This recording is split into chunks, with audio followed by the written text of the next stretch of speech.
Hello guys! Hello Pisces! Welcome dito sa aking channel, Kapalaran 888. Welcome guys!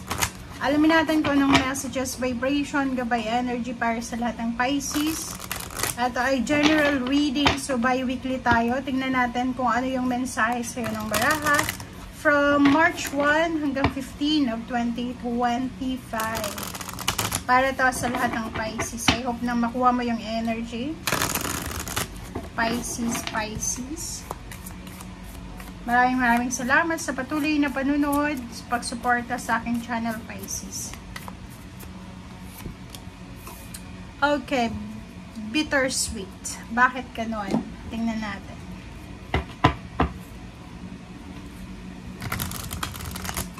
Okay, so siguro ito, na bittersweet na to, pwede siya na mag-resonate doon sa mga Pisces na magba-birthday ng March 1 until 15. Okay? So, comment down below if, for example, meron kayong mga pinagdadaanan na kung ano man sa buhay mo. Okay?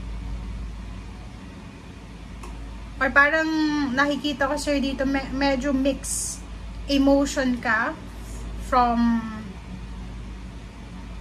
March 1 until 15. Parang ano to, anong tawag dyan? Hirap kasi itong i-explain eh. Ito yung energy na may pleasure ka, may happiness ka na nararamdaman, at the same time, may regret or suffering ka. So, it's a mixed emotion.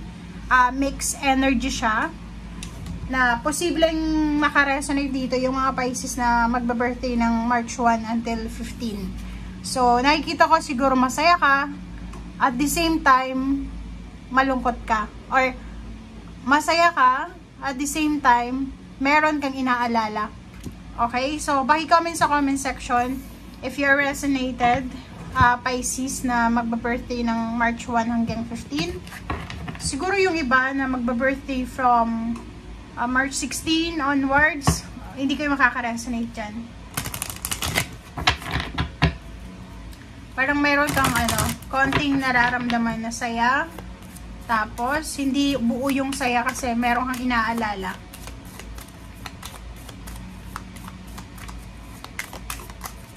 Marami kang sana ganito, sana ganyan.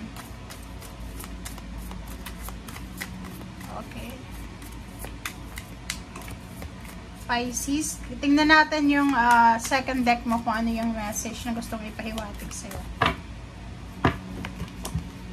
Okay, pay attention. Wow. Simula March 1 hanggang 15, sinasabi ng baraha sa'yo dito sa second deck mo na pay attention, be careful, be attentive. Kailangan mong manotice yung mga repetitive signs, symbols, inner guidance, synchronicities na pwedeng magdala sa'yo ng valuable information, pwedeng magdala din sa'yo ng clarification, or anything na ma-awake ka. So, pakialis yung mga distraction sa 15 days na to kasi marami kang mensahe na kailangan marinig from your spiritual helpers, from guides, from angels, from our God, from the universe. Okay, Pisces. Ano ba ang messages? In general siya ha.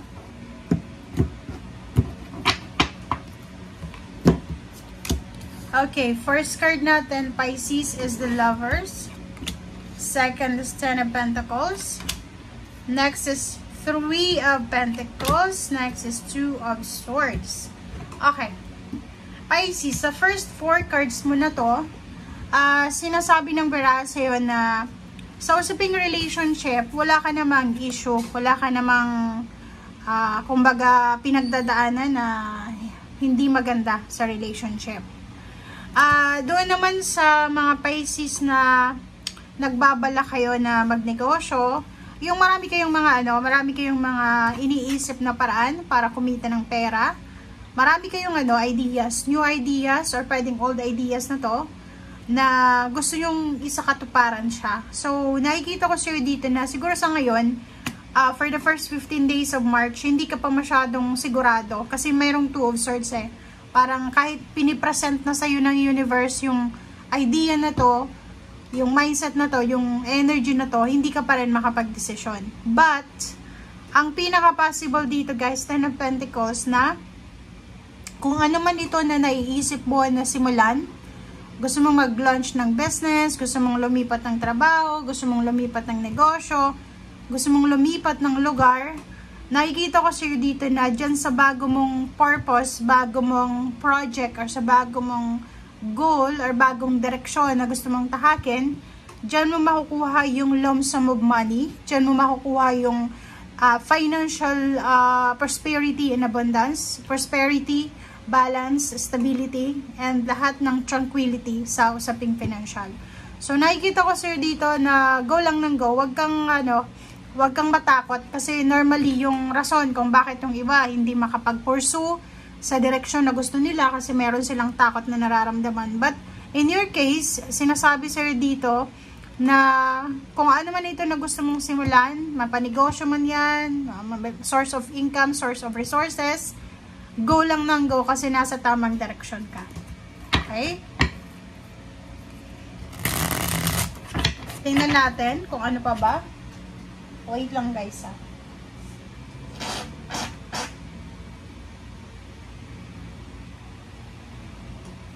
Okay.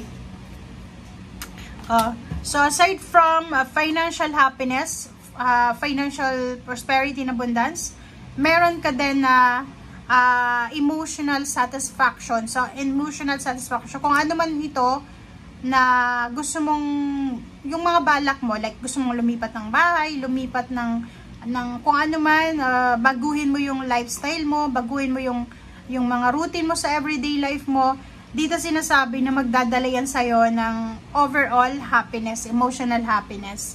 And at the same time, may paparating na emotional success. So, ibig sabihin, may mga pangyayari sa buhay mo, expected or unexpected, na pwedeng magdala sa'yo ng sobra-sobrang happiness. Okay?